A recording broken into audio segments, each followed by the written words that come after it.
Have you ever wondered if God is able to do what you read about, what you're told about?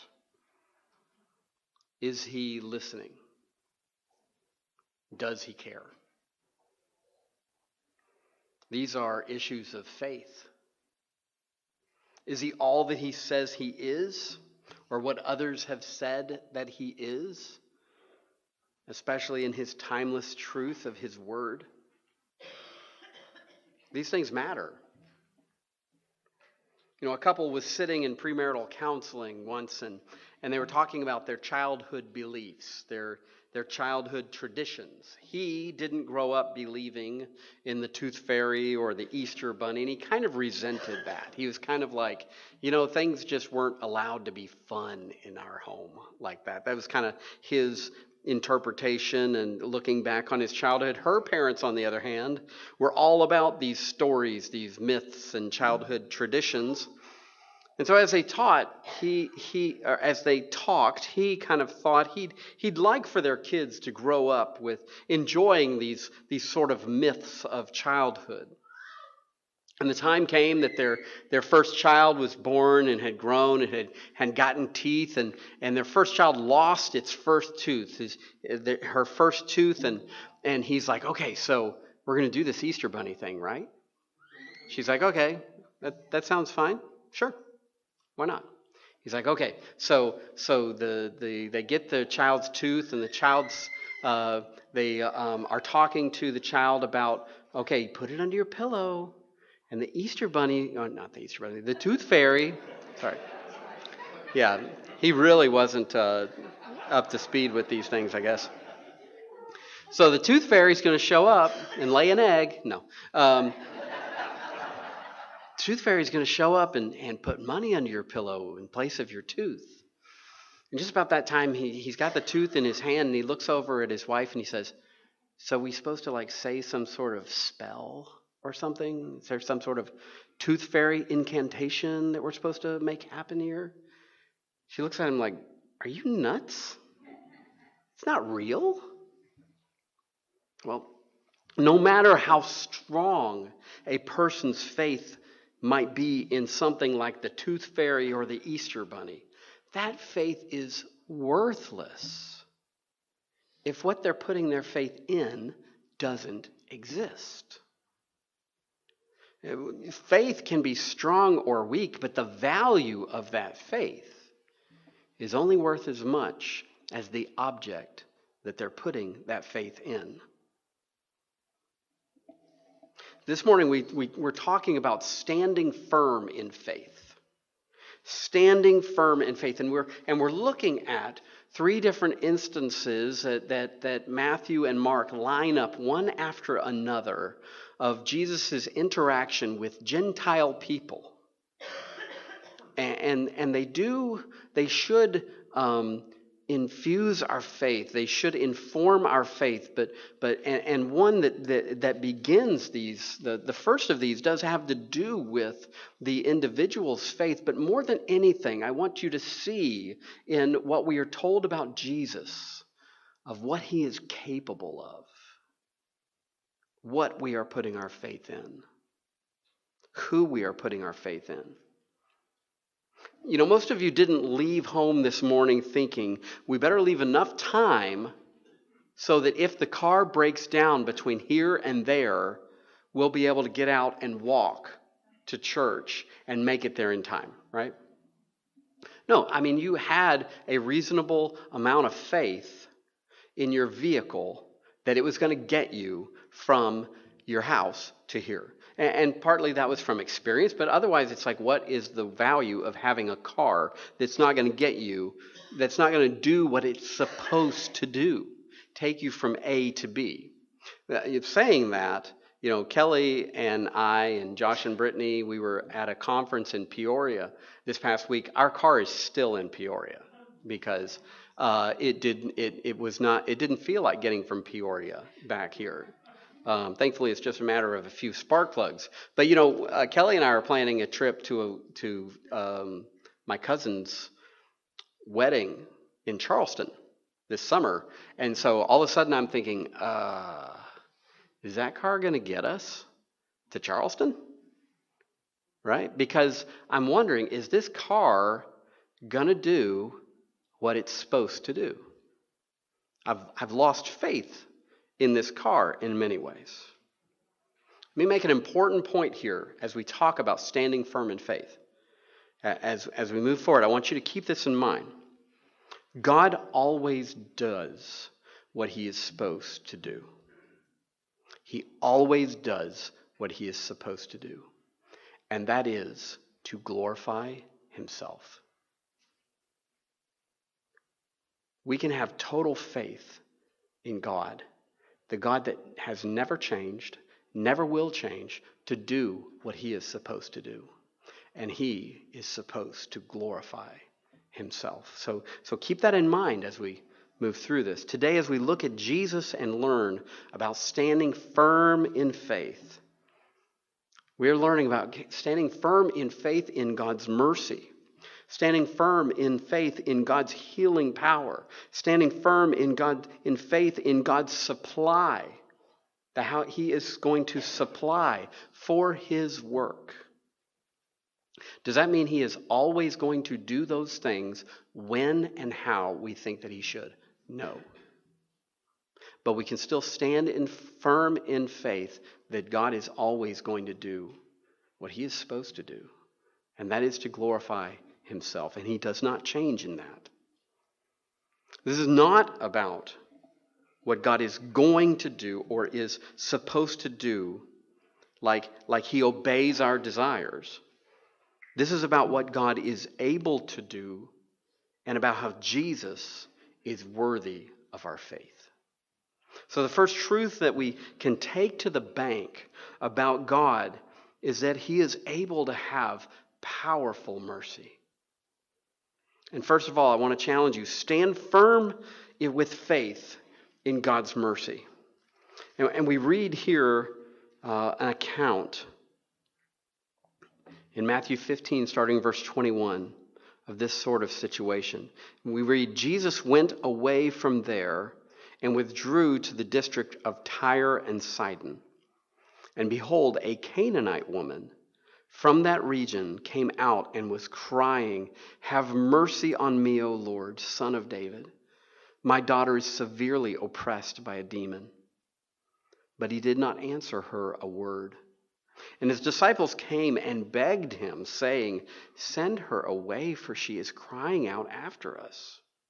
He answered, "I was sent only to the lost sheep of the house of Israel."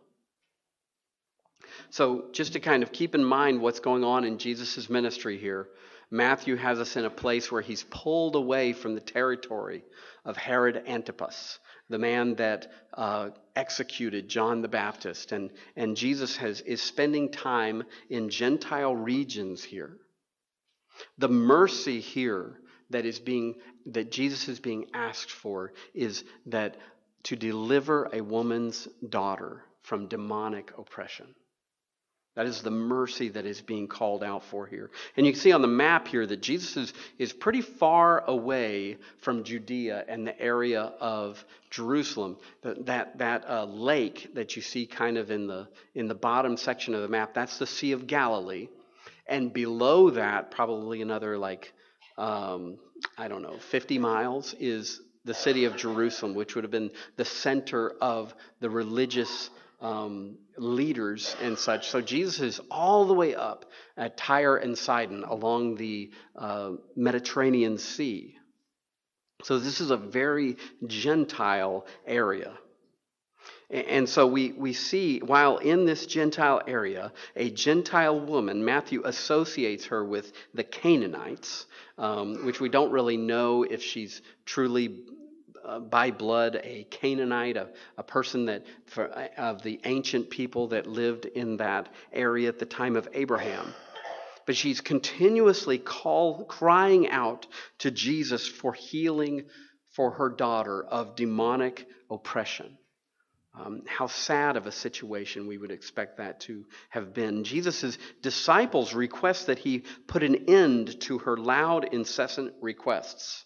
And this comes from, so the situation is continuing because, as we note there, that Jesus, as it says, he did not answer her a word. He appears to be ignoring this woman's requests. But it's likely because of Jesus' response to his disciples, where he says, I was sent only to the lost sheep of the house of Israel, that they're not necessarily saying, Jesus, get rid of this lady. It's probably more like, can you just do what she's asking you to do here? Jesus takes the opportunity to drive home the principle of God's salvation plan that we've seen in other places, that the gospel was to come first to the Jews and then to the Gentiles. And his statement regarding the lost sheep of the house of Israel is similar to his instructions to the disciples, if you recall from Matthew 10, when he sends them out. He sends them out instructing them in Matthew 10, go nowhere among the Gentiles and enter into no town of the Samaritans, but go rather to the lost sheep of the house of Israel. And God's salvation plan was that salvation was to be offered first to the Jews and then to the Gentiles. So it's not like Jesus is contradicting. It's not like he's making like a blanket statement like, I don't work with Gentiles. Because we'll actually see later on here, he heals a whole slew of them. Jesus is teasing out the situation here. And we continue in verse 25. But she came and knelt before him, saying, Lord, help me. And he answered, it is not right to take the children's bread and throw it to the dogs. And she responded, oh, no, you didn't just say that. No. I think we'll see here, this sounds worse than I think it is. But she said, yes, Lord. Yet even the dogs eat the crumbs that fall from the master's table. Then Jesus answered her, O woman, great is your faith. Be it done for you as you desire. And her daughter was healed instantly.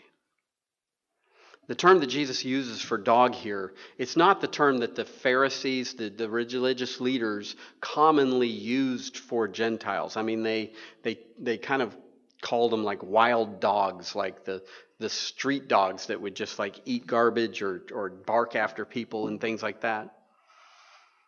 Instead, he uses the term kind of like for a lap dog, a house pet, that little toy poodle that people love. It's likely this use of the term is a nod to how poorly other Jews would have been treating her. It's likely a recognition of the situation of Jesus having plenty of reason to deny her request if he was going to go with the common thought. It'd kind of be like if Kelly and I were visiting a friend of mine that I grew up with down in East Tennessee, and Kelly was like, excuse me, can I use your restroom? And my friend kind of would give a little smile and say, I don't know. I mean, we don't usually let Yankees use our restroom around here. That's typically, without really seeing Jesus' expression, hearing the tone of his voice, I think that we can expect here, and especially the idea that Jesus is teasing this situation out, that there's a little bit of a friendly prod here, if you will. Without hearing the tone here, we can take that, I think. But his statement here is a parable in the sense that it's making a fact of life statement illustrating that Gentiles had more of a secondary hope for the Jewish Messiah to fulfill their requests. But there's a stark contrast here in this situation, and Jesus is refuting the Jewish religious leaders. All right. Ultimately here, so if you remember back in the context here, the Jewish religious leaders had been saying, what is up with the fact that your disciples won't wash their hands the way that all the rabbis are saying people should ceremonially wash their hands. That's God's people coming at Jesus and saying, you need to change this. And Jesus had been saying, don't listen to these guys, folks. If you follow these blind guides, not only are they going to fall into a pit, you're going to fall into a pit too. We see here the audacious faith of a Gentile mother associated with the Canaanites is far more valuable than the outward ceremonial washings of the best of God's people. You know, the people that thought that they were the best of the best. And we're bringing it down to arguing about washings. Jesus doesn't want to have any, he's done talking with them. And here he's teasing out more of a conversation and ends up commending the faith of a Gentile woman that Matthew associates with the pagan people, the Canaanites. So as we kind of tease out this situation, as we often do, first and foremost from this idea, this means standing firm in who Jesus truly is.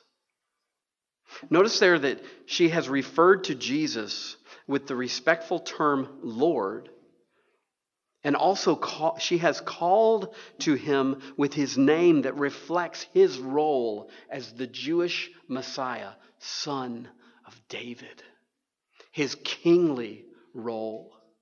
This is King Jesus that she is talking to, and she recognizes this. The problem she faces is that her daughter is oppressed by a demon, and the idea that she views Jesus as the Jewish Messiah who can exercise his kingly authority over the spirit world is a significant indication that she knows who this man is and what he can do. When Jesus says the kingdom of God, it has arrived. The kingdom of God is here. He is saying where the king is, the king can do what he wants.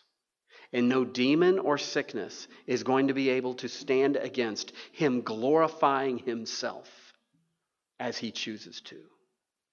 And she is recognizing that.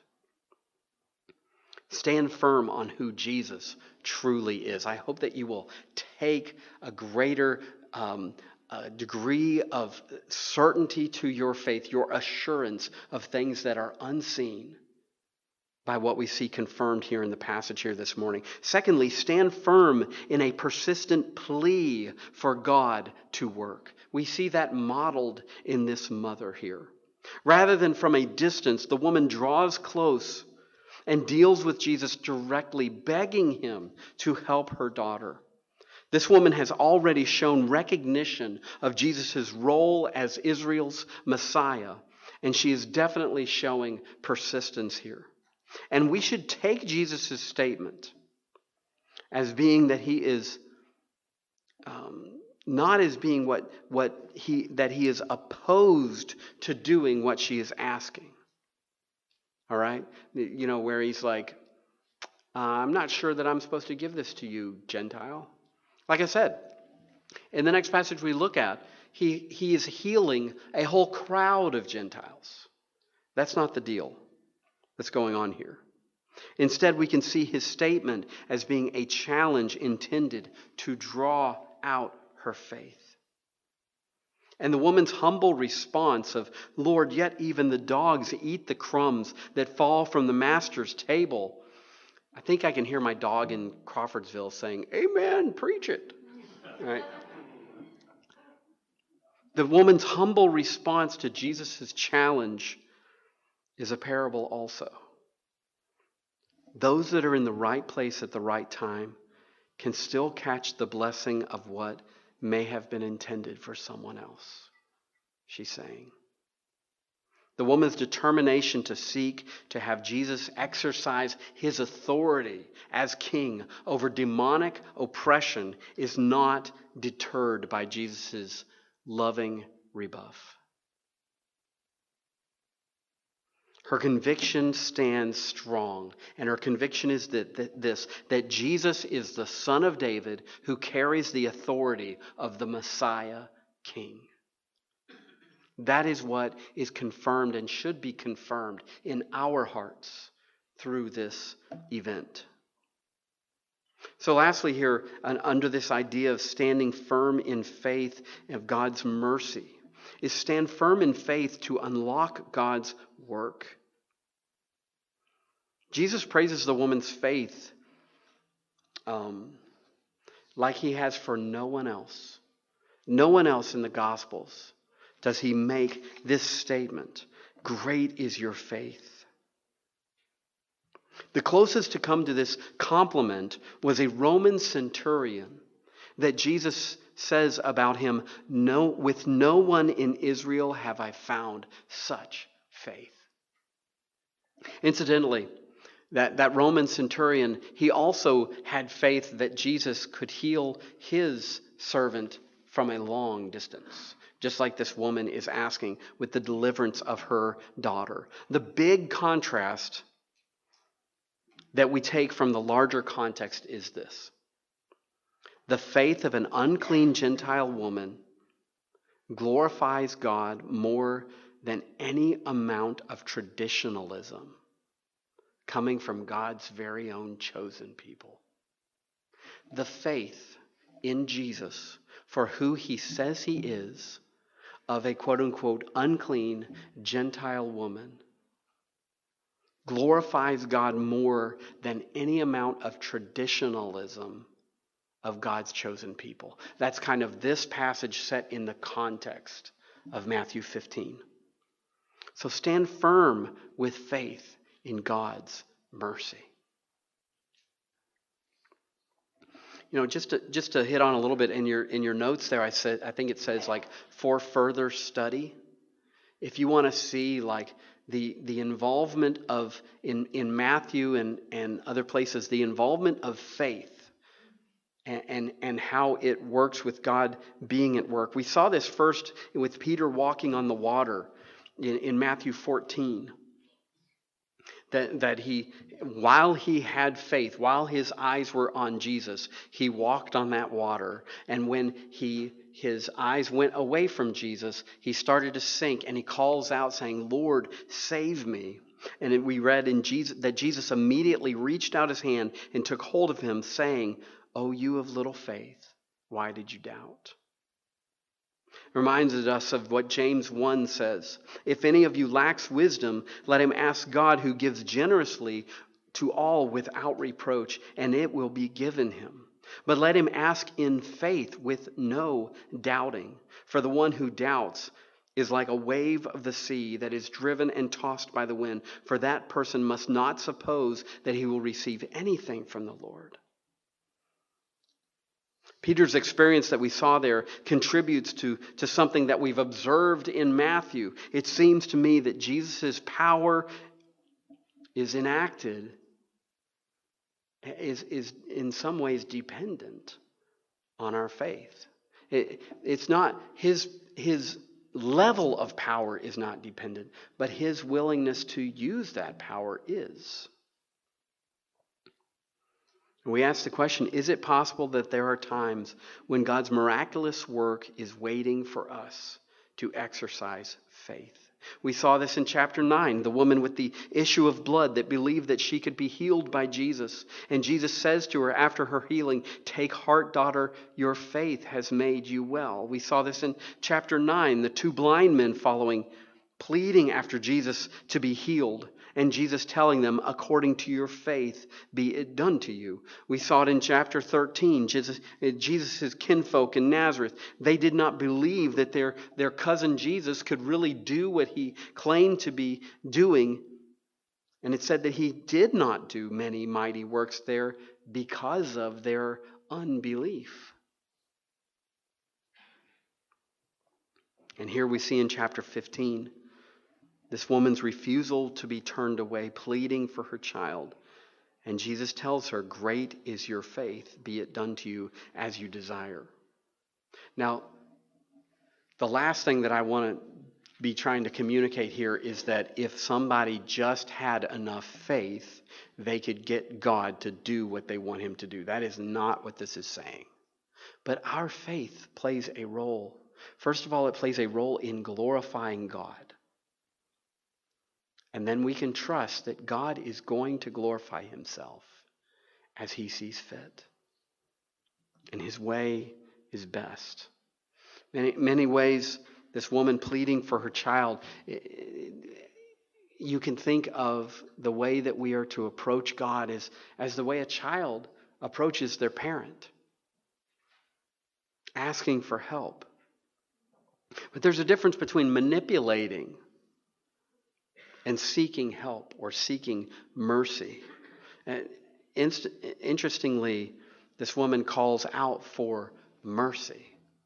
Mercy is not receiving what we deserve. There's a recognition there of I and my family are in a place that we deserve,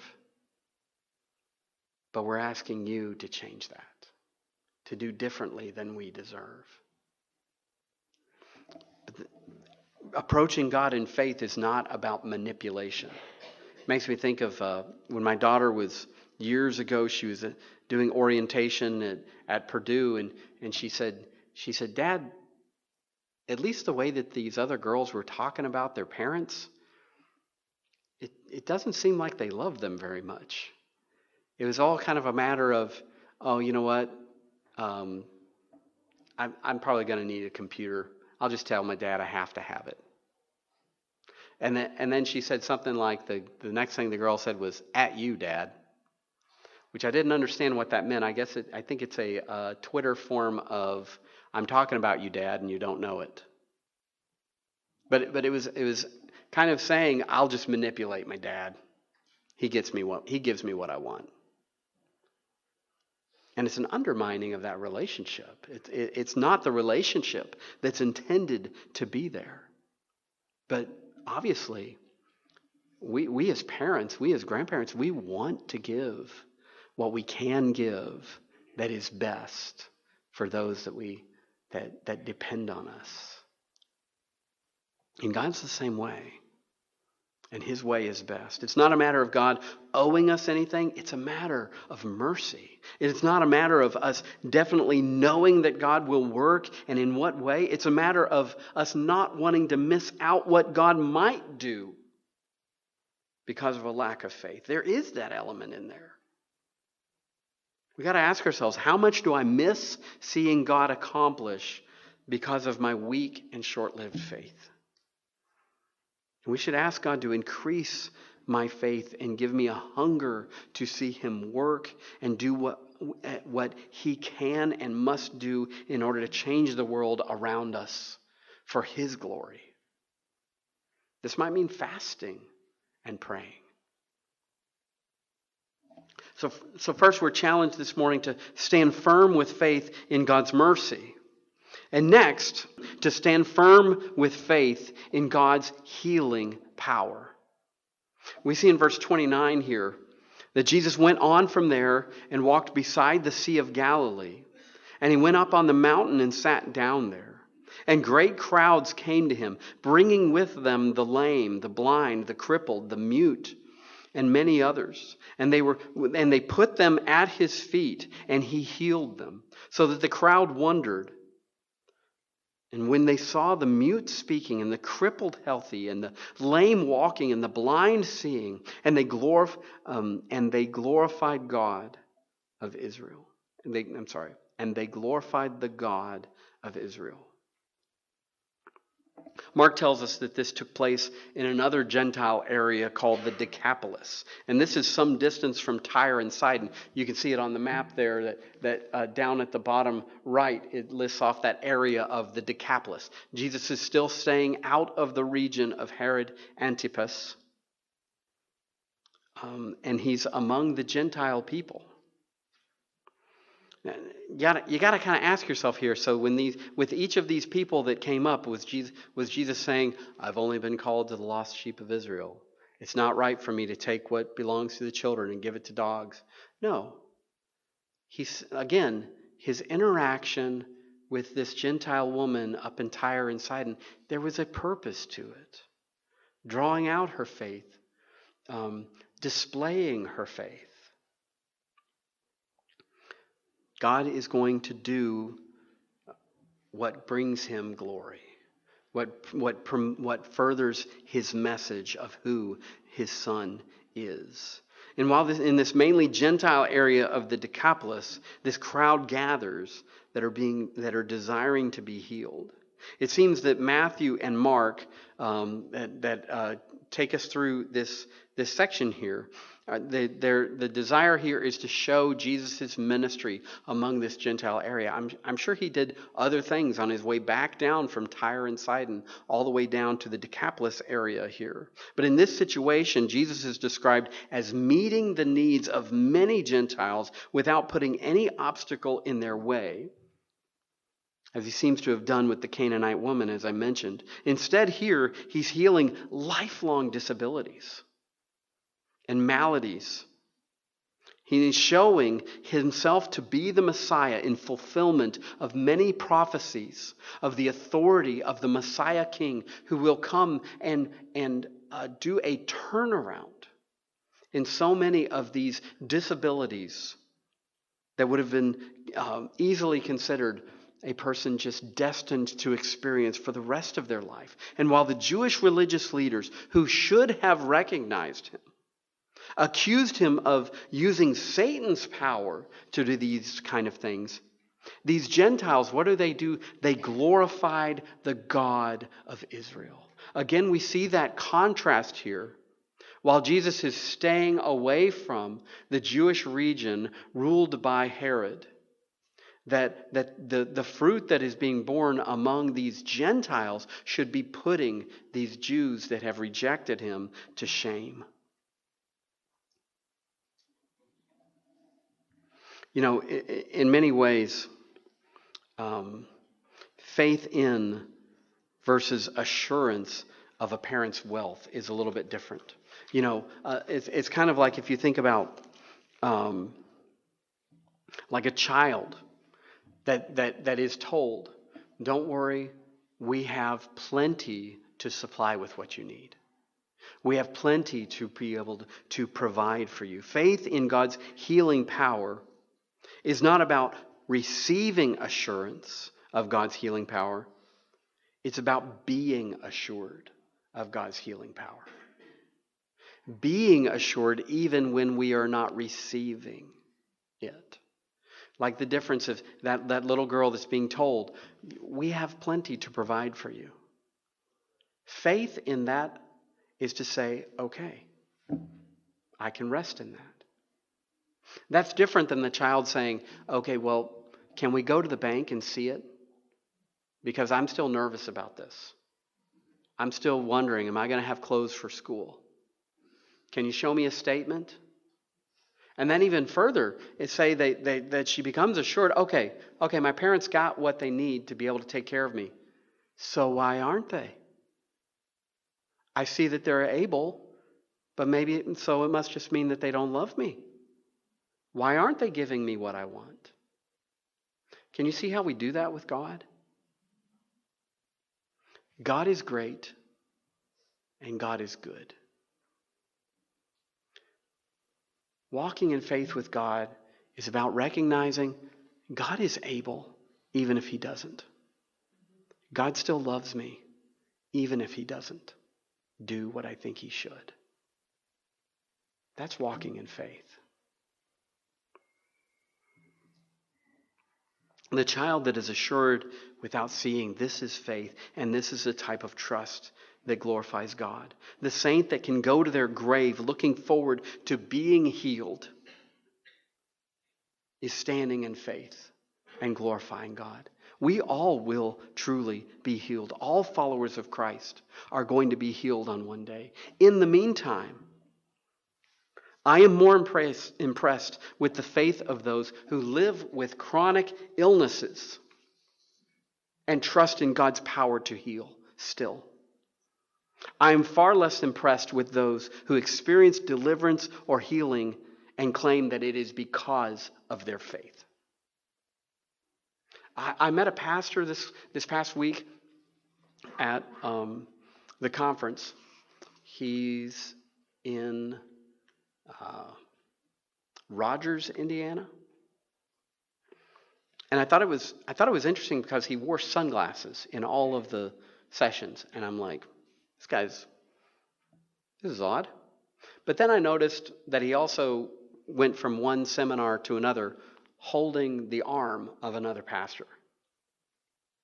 He's pastoring a church and he's blind. I'm going to tell you this. I have greater respect for that man's faith than the pastor that lives in the mansion and drives the Cadillac Escalade and claims that he does so because he has more faith.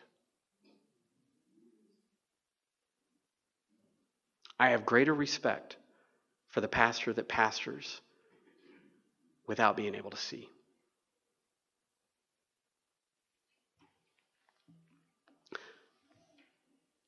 Christ is King. God can do whatever he chooses to do. God shows us here by healing such disabilities and so many that he is God and he is King.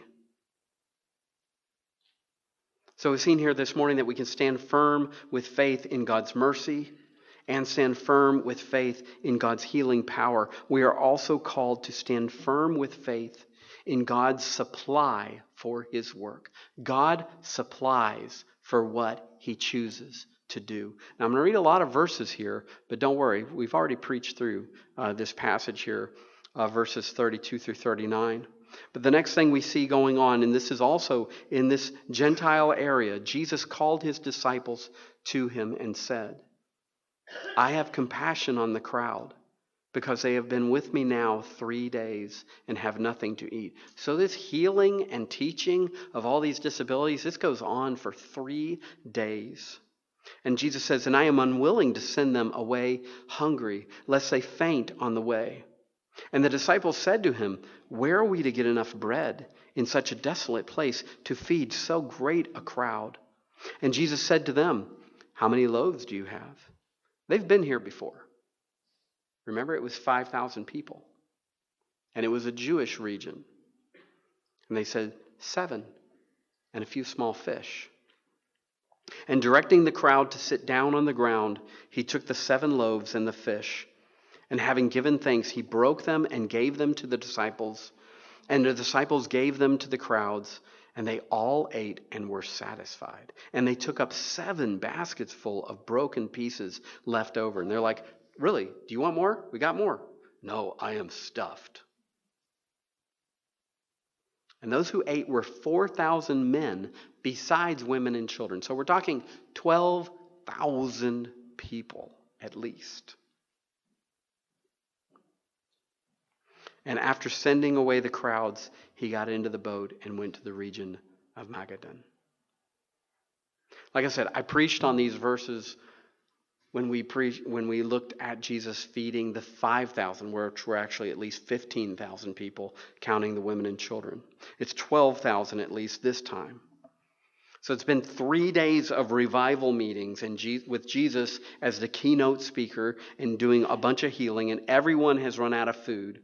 You have to really wonder if Jesus planned to teach until they all ran out of food. But the point to draw from these verses today is that God is going to supply for what he wants to see happen. Let me just share with you a little bit to kind of illustrate this idea. And of my, I need faith in this, all right? When we talk about planning for future education space, which we need, we've got a mod out there that those don't get younger, they get older, right? When we talk about planning for future replacement of that mod with education space, my knees practically knock together. All right? I know that other groups have built things and they've made things happen. I know that God has used leaders to put in motion what he wants to see happen. But it just seems like a huge, impossible task to me to put brick and mortar together and to do something like that. I have to reassure myself that God supplies for what he wants to see happen. All our job is to seek what he wants to see happen and to go about it in a way that we believe brings him glory. And he supplies. I need to be firm with faith in God's supply for his work. And every church should be headed up by Jesus, who can multiply whatever he needs to make happen whatever he desires. And it just so happens it's convenient that he is happy to be the head of the church, which is what we're told in the New Testament. Stand firm with faith. I just want to share with you what 1 John tells us. Do you know what overcomes the world? Do you know what overcomes all of the craziness that we see? Overcomes all of the weird philosophies that people are developing when we hear about kids being encouraged to bark and lick each other in class like they're animals? You know what overcomes all of the anxiety of world powers that are saber rattling? Your faith. This is what we're told in 1 John 5. For everyone who has been born of God overcomes the world. And this is the victory that has overcome the world, our faith. Who is it that overcomes the world except the one who believes that Jesus is the Son of God? God is battling. God is being victorious. And he is being victorious as we stand and look at whatever goes on around us and we say, God, I trust you. God, I believe that you are who you say you are. I believe that you are great enough. And I believe that you are good, no matter what I see before me.